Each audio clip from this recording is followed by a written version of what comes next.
সুপ্রিয় দর্শক, এইমাত্র পাওয়া রাতের সর্বশেষ আপডেট সংবাদে আপনাদের জানাই স্বাগতম। শুরুতেই থাকছে সংবাদ শিরোনাম। বিএনপির আন্তর্জাতিক বিষয়ক সম্পাদক রুমিন ফারহানার নির্দেশে এনসিপি নেতাকে মারধর, থাকছে বিস্তারিত। রোহিঙ্গাদের সংকটের সমাধান খুঁজতে কক্সবাজার সফরে গেলেন প্রধান উপদেষ্টা ডক্টর মোহাম্মদ ইউনূস। হাসিনা জান নিয়ে পালাতে পারলেও আপনারা পারবেন না, বললেন সারজিদ আলম।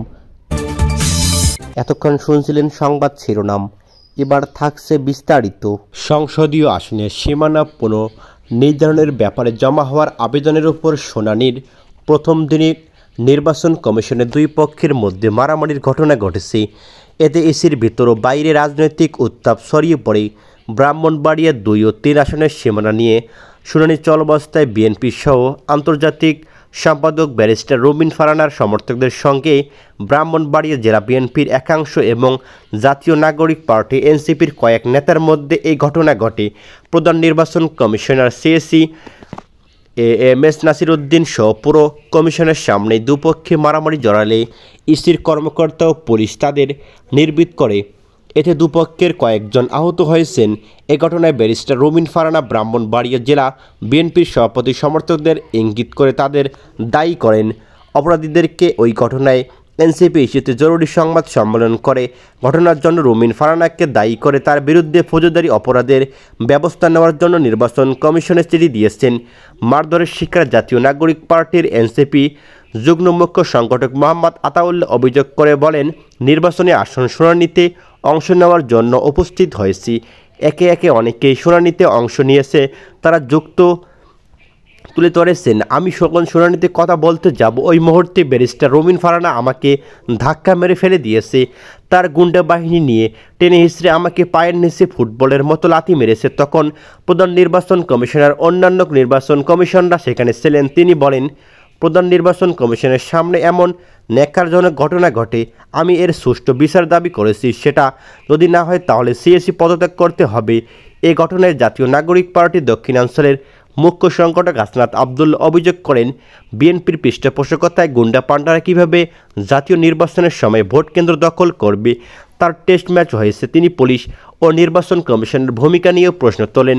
তবে ব্যারিস্টার রুমিন ফারহানাও এই ঘটনার জন্য উল্টো তার নিজের দলের নেতাকর্মীদের দায়ী করেন। তিনি বলেন, ব্রাহ্মণবাড়িয়া 3-এর যিনি বিএনপি প্রার্থী, তিনি তার সদবলে 20-25 জন মিলে দেখতে গুন্ডা পান্ডার মতো। সেখানে শুনানিতে তাদের আচার আচরণ অত্যন্ত দুঃখজনক, অত্যন্ত লজ্জাজনক। আমি মনে করি এটা কমিশনের যে গম্ভীর এবং যে সম্মান সেটার সঙ্গে এটা যায় না। তিনি বলেন, যেটা 15 বছর হয়নি সেটি আজ হয়েছে।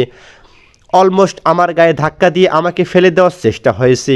যেই বিএনপি নেতাকর্মীদের জন্য গত 15 বছর লড়াই করলাম, তারা আমাকে এখন ধাক্কা দেয়। তো ঠিক আছে, ধাক্কার বদলে তো ধাক্কা আসবে, তাই না? সেটাই হয়েছে। নির্বাচনের আগে একটা সীমানা নিয়ে যদি এরকম আচরণ নিজ দলের মধ্যে হয় তাহলে নির্বাচনে কি হবে, এমন সংশয় প্রকাশ করেন ব্যারিস্টার রুমিন ফারহানা। এদিকে আতাউল্লাহর ওপর হামলার বিষয়ে রুমিন ফারহানা বলেন, তিনি পরিচিত মুখ্য নন, তিনি এনসিপি থেকে এসেছেন, না জামায়াত থেকে এসেছেন তা আমি জানি না। প্রথম আমাকে ধাক্কা দেওয়া হয়েছে, তারপর তো আর আমার লোকজন বসে থাকবে না, তারাও জবাব দিয়েছে। অবশ্য ব্রাহ্মণবাড়িয়া জেলা বিএনপির সভাপতি ইঞ্জিনিয়ার খালেদ হোসেন মাহবুব শ্যামল ওই ঘটনার রুমিন ফারহানা ও এনসিপি নেতাদের মধ্যে ঘটে বলে সাংবাদিকদের জানান। তিনি বলেন, এনসিপির সঙ্গে ব্যারিস্টার রুমিন ফারহানার তর্ক বিতর্ক হয়েছে, যা দুঃখজনক বলে দাবি করেন তিনি। প্রসঙ্গত, এদিকে খসড়া সংসদীয় সীমানায় ব্রাহ্মণবাড়িয়া 3 আসনের বিজয়নগর উপজেলার 3টি ইউনিয়নকে ব্রাহ্মণবাড়িয়া 2 আসনের অন্তর্ভুক্ত করা হয়েছে। ব্রাহ্মণবাড়িয়া 2 আসনের বিপক্ষে 5টি এবং ব্রাহ্মণবাড়িয়া 3 আসনের বিপক্ষে 124টি আবেদন জমা পড়েছে। ব্যারিস্টার রুমিন ফারহানা এই খসড়া সংসদীয় আসনের পক্ষে বক্তব্য দেন। অপরদিকে জেলা বিএনপির সভাপতি ইঞ্জিনিয়ার খালেদ হোসেন মাহবুব শ্যামল সহ স্থানীয় বিএনপি একাংশ এবং এনসিপির যুগ্ম মুখ্য সংগঠক মোহাম্মদ আতাউল্লাহ সহ আবেদনকারীরা বিজয়নগর উপজেলার ওই ইউনিয়ন পরিষদকে ব্রাহ্মণবাড়িয়া 3 আসনের ফেরত দেওয়ার পক্ষে বক্তব্য দিয়ে বলেন, তারা বিজয়নগর উপজেলাকে অখণ্ড দেখতে চান। এদিকে ত্রয়োদশ জাতীয় সংসদ নির্বাচনের সামনে রেখে ইসির পুনর্নির্ধারিত সংসদীয় আসনের সীমানার ওপর রোববার ইসির বেজমেন্টের হলরুমের চারদিকে শুনানি শুরু হয়। প্রথম দিকে রোববার ব্রাহ্মণবাড়িয়া, কুমিল্লা সহ প্রায় 18টি আসনের ওপর শুনানি হয়। শুনানির শুরুতে সিএসি এমএম নাসির উদ্দিন স্বাগত বক্তব্যে বলেন, কেউ নির্বাচনে অংশগ্রহণ করতে পারবে, সবাই পারবে। ইসি পেশাদারির সঙ্গে নিরপেক্ষভাবে সীমানা নির্ধারণের কাজ করার চেষ্টা করেছি। এই কাজটি করার জন্য বিশেষজ্ঞদের পরামর্শ নিয়েছি। আইন অনুযায়ী খসড়া সীমানার উপর কারো বক্তব্য থাকে, তা শুনানির বিধান আছে, সেই সুযোগে দেওয়ার জন্য এই শুনানির আয়োজন করা হয়েছে। নির্ধারিত সূচি অনুযায়ী গতকাল শুরুতেই ব্রাহ্মণবাড়িয়া 2 ও 3 আসনের সীমানা পুনর্নির্ধারিত নিয়ে শুনানি শুরু হয়েছে। কয়েকজন খসড়া সীমানার বিরুদ্ধে বক্তব্য দেন। এরপর ব্যারিস্টার রুমিন ফারহানা খসড়া সীমানার বহাল রাখার পক্ষে কথা বলেন। এরপর খসড়া সীমানার বিরুদ্ধে একে একে বক্তব্য রাখেন ঢাকা মহানগর দক্ষিণ বিএনপির আহ্বায়ক কমিটির সদস্য নাদিয়া পাঠান, পাপন বিজয়নগর বিএনপির প্রতিষ্ঠাকালীন সাধারণ সম্পাদক শফিকুল ইসলাম সহ বিএনপির একাধিক নেতাকর্মী সেখানে বক্তব্য রাখেন। ঘটনার বিষয়ে আতাউল্লাহ বলেন, শুনানিতে রুমিন ফারহানা যুক্তিতর্ক উপস্থাপন করেন, কিন্তু যখন আমি যুক্তিতর্ক উপস্থাপন করতে যাই তখন রুমিন ফারহানা আমাকে ধাক্কা মেরে ফেলে দিয়ে স্টেজের দখলে নেন।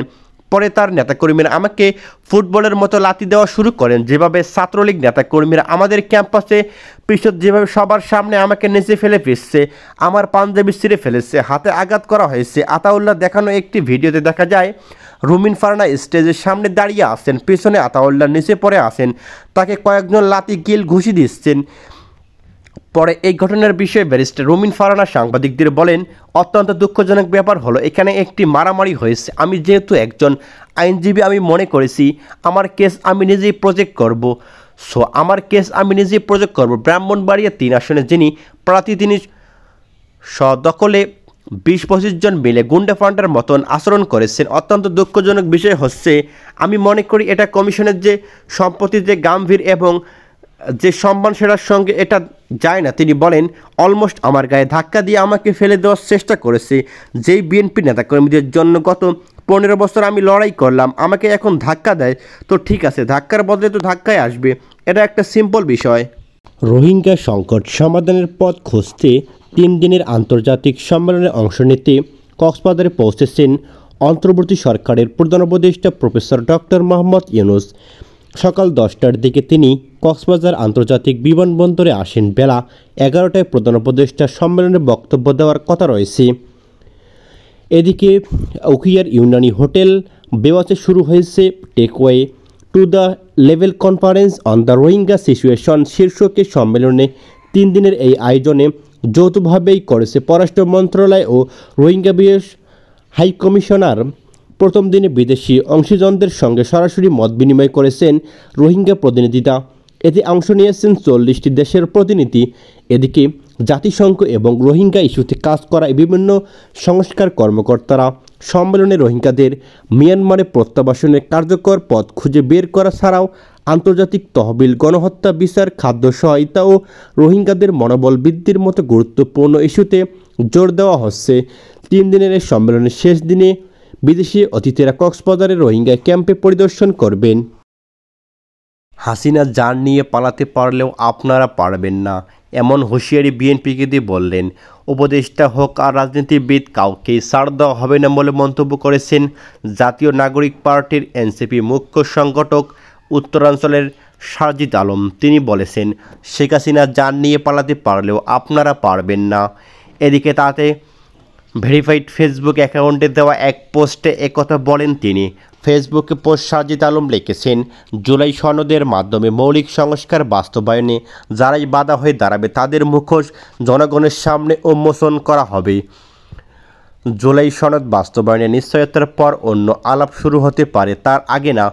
এদিকে উপদেষ্টা হোক আর রাজনীতিবিদ, কাউকে ছাড় দেওয়া হবে না বলে হুঁশিয়ারি দিয়েছেন তিনি। তিনি আরও বলেন, সারজিদ বলেন, সাধু সমাধান কি করেছে কিংবা করতে চাচ্ছেন, কোনো কিছুই গোপন থাকবে না। শেখ হাসিনা তো যান নিয়ে পালাতে পারছে, আপনারা সেটাও পারবে না। জনগণ এত ভালো না যে আপনাদেরকে সামলাবে। আপনারা নিজেদের দলের নেতাকর্মীদের সামলাতে পারেন না, কিভাবে আপনারা 16 কোটি মানুষকে সামলাবেন? বিএনপিকে এমন ইঙ্গিত দিলে